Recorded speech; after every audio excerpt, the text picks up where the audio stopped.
সবাই যখন মৃত্যুটাকে ভীষণ ভয় পায়, আমি তখন হাসতে হাসতে আল্লাহর কাছে ভীষণ সন্তুষ্টি নিয়ে পৌঁছতে চাই যে আমি একটা ন্যূনতম ওই জীবনটা লিড করতে পারলাম, যে আমি একটা ইনসাফের হাসি নিয়ে আমি আমার আল্লাহর কাছে পৌঁছতে চাই।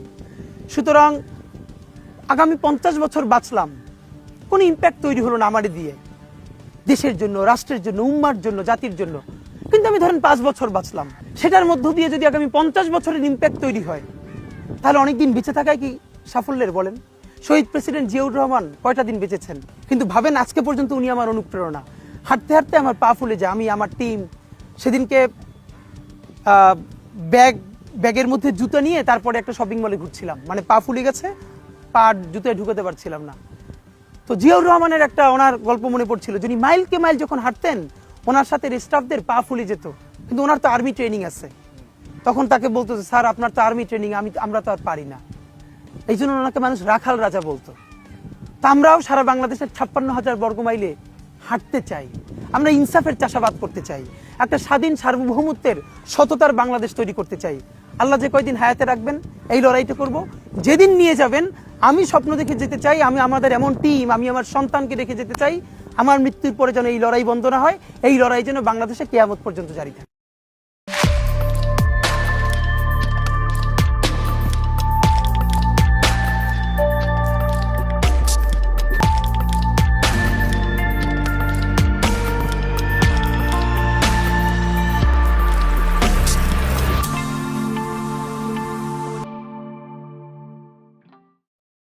এই হাদিকেই কেন গুলি করা হলো, কে হাদিকে গুলি করছে, তার চাইতে কেন গুলি করছে এই প্রশ্নটা জরুরি।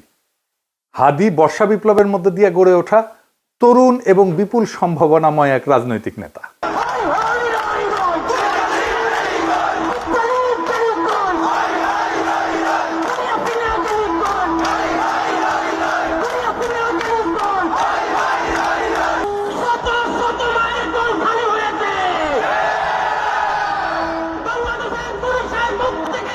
অনেকে আওয়ামী লীগের দিকে আঙুল তুলতেছে। আওয়ামী লীগ অবশ্যই বর্ষা বিপ্লবের প্রধান শত্রু, কোনো সন্দেহ নাই, কিন্তু আওয়ামী লীগই কি একা বর্ষা বিপ্লবের একমাত্র শত্রু? না, রাজনৈতিক দলগুলো যারা হাসিনা বিরোধী লড়াই করছে তারাও তো বর্ষা বিপ্লবকে ধারণ করে না। সরকারের মধ্যে বিপ্লব বিরোধী ধান্দাবাজ অপদার্থ ধ্বজভঙ্গ লোকেরা ঢুকিছে একের পর এক। প্রফেসর ইউনূস নিজের বউয়ের ডাক্তাররা ঢুকাইছে মন্ত্রী পরিষদে, বন্ধুর পোলারে ঢুকাইছে, তার গ্রামীণ ব্যাংকের লেসপেন্সার সব ঢুকাইছে, পলিটিক্যাল পার্টিগুলো তাদের নিজেদের লোকদেরকে ঢুকাইছে, এবং বেশিরভাগই অপদার্থ। না আছে এদের ম্যানেজমেন্ট স্কিল, না আছে পলিটিক্যাল নলেজ, না আছে সদিচ্ছা, না আছে শরীরে জোর। আওয়ামী লীগ অস্ত্র কিনে সশস্ত্র যুদ্ধের ডাক দিছে, অস্ত্র কিনে যুদ্ধ করার কথা ঘোষণা দিছে, একবার না বারবার জেনেভায় যায় প্রকাশ্যে দিছে। দেখেন একের পর এক দেখান এইটা শেন। হোয়াটএভার ইট ইজ, আমাদের কথা হচ্ছে যে আমাদের এই সংগ্রাম লড়াই অব্যাহত রাখতে হবে, এই এদেরকে এখান থেকে উৎখাত করতে হবে। আর আমি সবসময় পার্সোনাল ক্যাপাসিটিতে একটা কথা বলি, সেটা হচ্ছে সশস্ত্র সংগ্রাম ইজ দ্য অ্যান্সার। হয়তোবা বাংলাদেশ আওয়ামী লীগ এই নীতিতে হয়তো এখনো যায়নি, কিন্তু ব্যক্তিগতভাবে আমার ক্যাপাসিটি হচ্ছে যে we have the take up arms এবং we have to resist our self, because আমাদেরকে খুন করছে, আমাদেরকে পাল্টা লড়াই অব্যাহত করতে হবে, এবং এটাই হচ্ছে আমাদের স্ট্যান্ড। আমার কাছে মনে হয় ব্যক্তিগতভাবে আমার স্ট্যান্ড। দেখেন আর একটা দেখান, অস্ত্র হাতে নেওয়া ছাড়া, গেরিলা যুদ্ধ ছাড়া এই রাজাকারদের বিরুদ্ধে জেতা যাবে না। আমি আবারও আপনাকে বলি যে সশস্ত্র সংগ্রাম, গেরিলা প্রস্তুতি, এগুলো আমাদের জন্য জরুরি এবং সেটা আমাদেরকে ভাবা শুরু করা উচিত। আমি মনে করি বাংলাদেশ আওয়ামী লীগের এসব পুতু রাজনীতি করার সুযোগ নাই। আমরা দেখব যদি ভালোই ভালোই কাজ হয় হবে, কিন্তু দেশ যদি এইভাবে পাকিস্তানের দিকে চলে যেতে থাকে, সশস্ত্র সংগ্রাম এবং আমাদেরকে এই গেরিলা সংগ্রাম বা আরেকটা মুক্তিযুদ্ধ ছাড়া আমাদের কোন রাস্তা নাই। এবার আর একটা দেখান, আমরা করতে হইলে এইখান থেকে পয়সা উঠান, আর যারা মন্ত্রী মিনিস্টার আসল বিদেশ তাকে বলেন পয়সা দিবার জন্য, আমরাও পয়সা দিব, অস্ত্র কিনতে হবে, আমরা যুদ্ধ করতে হবে মাঠে।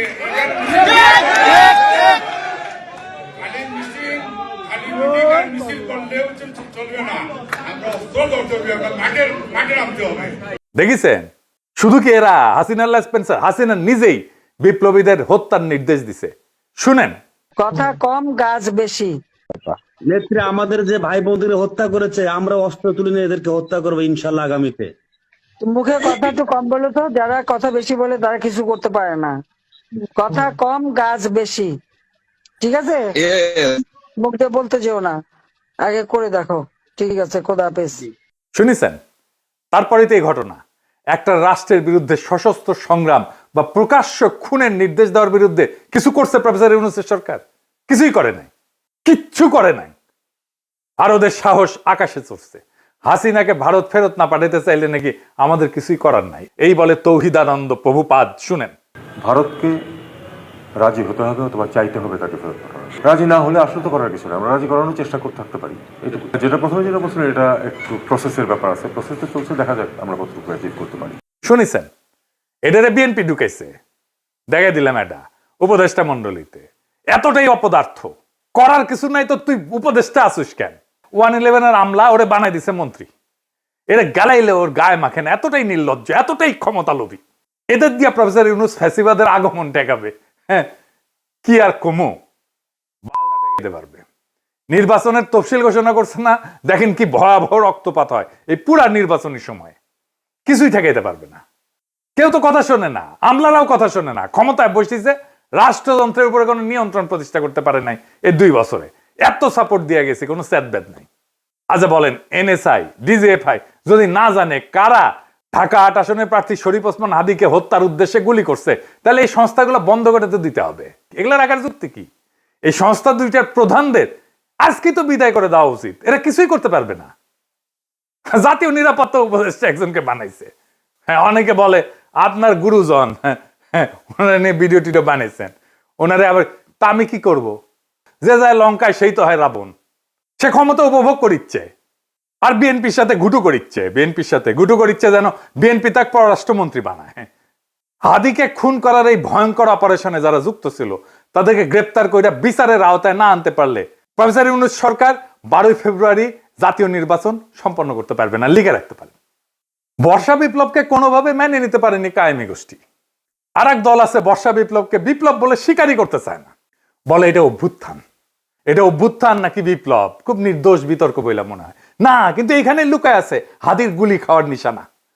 আসেন সেটা বুঝে দেখি।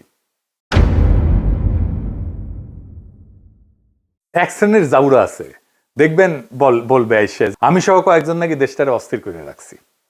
বিপ্লবের পরে কোনো দেশ সুস্থির হয় না, কখনো হয় না। বিপ্লবের ইতিহাসে এটা নাই। সুস্থির করার জন্যই বিপ্লবী সরকার লাগে। অভ্যুত্থান আর বিপ্লব এক জিনিস না। আমি যদি বাঘরে বিলাই ভেবে ম্যানেজ করি তাহলে বাঘ বাঁচবে নাকি বিলাইয়ের সার্ভিস আদর পাবো আমি? কোনোটাই তো হবে না।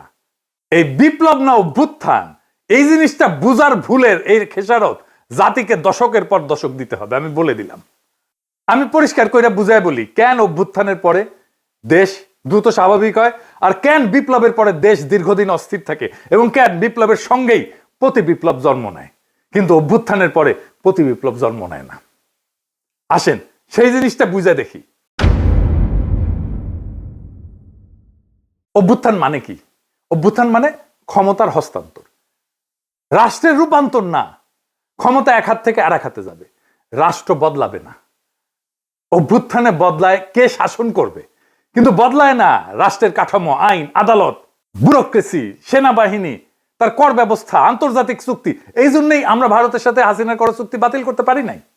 এই কারণে অভ্যুত্থানের পরদিন ব্যাংক খুলে যায়, অফিস চলে, পাসপোর্ট ইস্যু হয়, কোর্ট বসে, বিদ্যুৎ আসে, রাষ্ট্র কাজ করে। কারণ রাষ্ট্র তখনও জীবিত থাকে, শুধু চালক বদলায়। আর 2024 বর্ষা বিপ্লবে কি হয়েছে এটা চিন্তা করে দেখেন। থানা ফাঁকা হয়ে গেছে, পুলিশ নাই, পালায় গেছে। আদালত ফাঁকা হয়ে গেছে, বিচারপতিরা পালায় গেছে, প্রধান বিচারপতি সহ। হয় নাই? বিপ্লব মানে কি? বিপ্লব মানে শুধু শাসক বদল না। বিপ্লব মানে কে শাসন করবে, কেন শাসন করবে, কিভাবে শাসন করবে, কোন আইনে, কোন নৈতিকতায়, সব প্রশ্ন নতুন করে তোলে, নতুন করে ফয়সালা হয়। হান্না আরেন্ট বলছিলেন যে ইংরেজিতে লিখেছে, ইংরেজি যেহেতু লিখেছে ঠিকই লিখেছে, তাই না আমি বাংলা কইরা বলি। বিপ্লব মানে নতুন কর্তৃত্ব তৈরি করা, নতুন কর্তৃত্বকে প্রতিষ্ঠা করা। বিপ্লব মানে পুরনো বৈধতা ধ্বংস, নতুন বৈধতাকে আনা। নতুন বৈধতা আনতে হয় বিপ্লবী সরকার দিয়া। সে বিপ্লবী সরকার যদি আপনি না করেন, আপনার বৈধতা, আপনার কন্ট্রোল, আপনার নিয়ন্ত্রণ, আপনার অথরিটি দাঁড়ায় না। প্রফেসর ইউনূসের অথরিটি দাঁড়ায়নি, এই জন্যই দাঁড়ায়নি। কেন হয় প্রতি বিপ্লব হয় বিপ্লবের পরে? কারণ বিপ্লব কাউকে না কাউকে বলে তোমার দর্শন ভুল, তোমার আদর্শ ভুল, তোমার বিশ্বাস ভুল, তোমার সম্পত্তি অবৈধ, তুমি দেশের শত্রু, তুমি জনগণের শত্রু। তাই যখন কেউ সব হারায় তখন সে লড়াই করে। অভ্যুত্থানে কেউ সব হারায় না, বিপ্লবে অনেকে সব হারায়। বিপ্লবে আওয়ামী লীগের সব হারানোর কথা ছিল, ভারতের সব হারানোর কথা ছিল, হারায় নাই, সব রক্ষা করা হয়েছে। তাই প্রতি বিপ্লব জন্মায় বিপ্লবের গর্ভেই। বিপ্লবী সরকারের দরকার পড়ে প্রতি বিপ্লব থেকে বিপ্লবকে রক্ষা করার জন্য। ইতিহাসে দেখেন, ইতিহাস কি বলে, শ্রীলঙ্কা তো প্রেসিডেন্ট পাশে দখল করে ফেলছিল না জনতা, ওইটা অভ্যুত্থান ছিল, দেশটা সুস্থির হইতে সময় লাগেনি। নেপালও কি হয়েছে, তাই হয়েছে না, নেপাল সুস্থির হয়ে গেছে না, সময় লাগেনি, কারণ ওইটাও অভ্যুত্থান ছিল। বাংলাদেশ সুস্থির হচ্ছে না কেন? কারণ আমরা সেই গুরুত্বপূর্ণ সত্যটা এড়াই গেছি যে বাংলাদেশে একটা বিপ্লব হয়েছে এবং বিপ্লবের পরে অস্থিরতা থাকে, সেটাই স্বাভাবিক।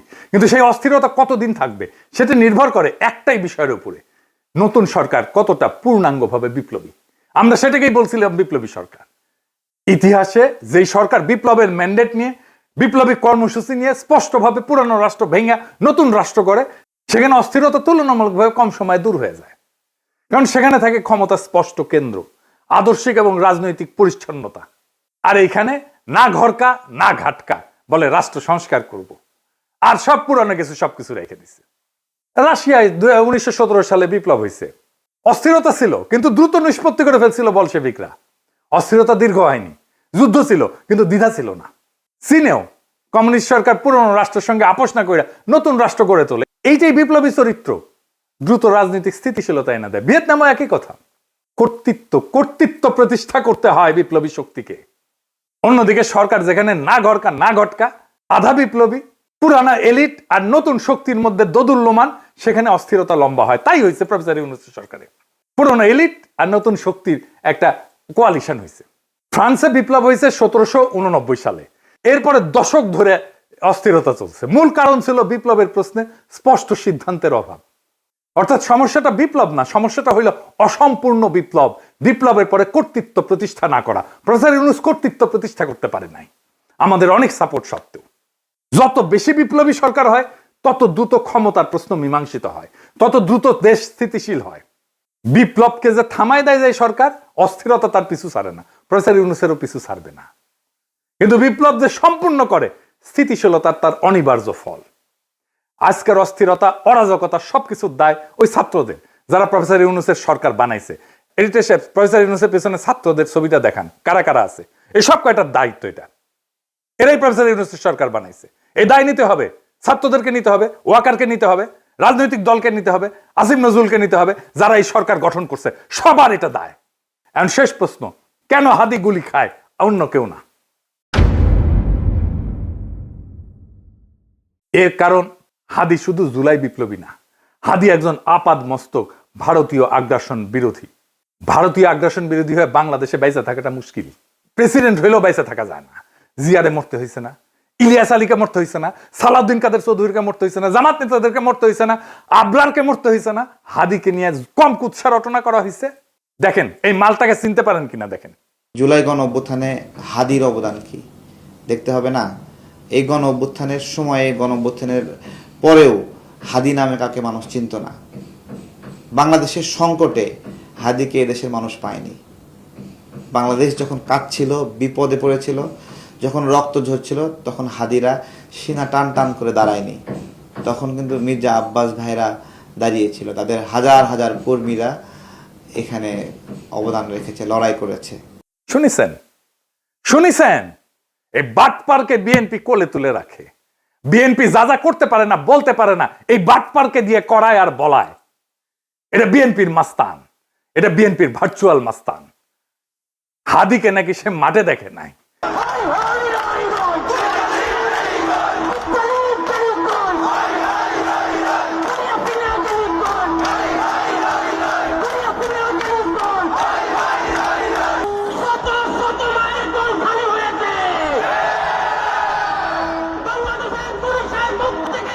ওই বর্ষা বিপ্লবের হেডমাস্টার, ওর কাছে রোল কল কইরা বর্ষা বিপ্লবের স্টেক নিতে হবে।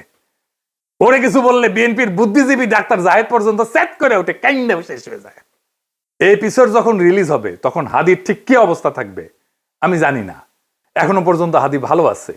হাদির কথায় আপনারা বারে বারে মৃত্যুর কথা আসতো, শহীদ মৃত্যুর কথা আসতো। আমরা তার এইরকম একটা কথা শুনেই এপিসোডটা শেষ করব। কিন্তু একটা কথা আপনাদেরকে স্পষ্ট করে বলে যেতে চাই, জুলাই বিপ্লবকে বিজয়ী করা ছাড়া আমাদের সামনে আর কোনো রাস্তা খোলা নাই। প্রফেসর ইউনূস বিপ্লবকে লক্ষ্যভ্রষ্ট করেছে। আমরা আবার সেই বিপ্লবকে সম্পন্ন করব, বিজয় করব। প্রয়োজনে আবার এক নদী রক্ত পাড়ি দেব, কিন্তু বিজয় নিয়ে ঘরে ফিরবো ইনশাল্লাহ। ইনকিলাব জিন্দাবাদ। মন খারাপ হয় যে আল্লাহ যদি আমাকে কোনোদিন নিয়েও যায়, তো এই যে ছেলে মেয়েগুলো, মানে আমি আল্লাহর কাছে সবসময় দোয়া করি, আপনি জানেন যে আমার আল্লাহ একটা সন্তান দিছে, 3 মাস ওর বয়স। আমার বাচ্চাটা তো আমি 3 মাসে 30 মিনিটও কোলে নিতে পারি নাই। তো আমার ওয়াইফ খুব মাঝে মধ্যে আর কি মজা করে বাচ্চারে বলে যে ইনকিলাব মঞ্চের মুখপাত্র তোমার সাথে দেখা করতে আসছে। তো আমার এই প্রথম মনে হলো কি যে আমি ভাইয়ারে বলি, ভাইয়া আল্লাহ যদি আমাকে নিয়ে যায়, আমার বাচ্চাটার দিকে একটু খেয়াল রাখেন। তো এই কথাটা আমি বলতে পারিনি। আব্বার একটা, মানে আপনি যদি বলেন যে আমার সারা জীবনের যেটুকুন সততা, সাহস, লড়াই, এটার দুনিয়ার সমস্ত শক্তি আমার আব্বা। আমি যদি কিছু হইলেও করতে পারি সততার সাথে, আল্লাহ যদি আমার রহম করে, তাহলে আমার ছেলে, আমার পরিবার, আমার ভাই বোন, আমার ইনকিলাব মঞ্চের ভাই বোনগুলো, এগুলো আল্লাহ দেখবে যেভাবে আল্লাহ এখন আমাদেরকে দেখতেছে। সুতরাং কারো কাছে আর কোনো প্রত্যাশা নেই।